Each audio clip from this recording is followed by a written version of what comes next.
ஆனா ஒரு விஷயம் நல்லா ஞாபகம் வச்சுக்கோ, நீ எங்கே போனாலும் எந்த முடிவெடுத்தாலும் உன்னை நான் தனியா விட மாட்டேன். நான் எப்பவும் உன் கூடவே உனக்கு துணையா இருப்பேன். நீ என்னை வெறுத்தாலும் சரி, நான் உன்னை விட்டு போக மாட்டேன்.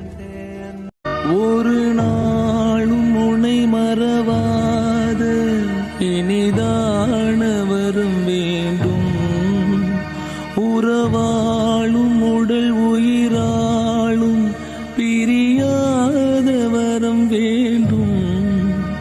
விழியோடு எம்மை போலே விலகாத நிலை எங்கே?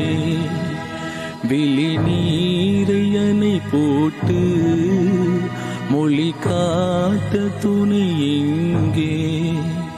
இணையான இளமானே தனியாய் உன் எஜமானே, இணையான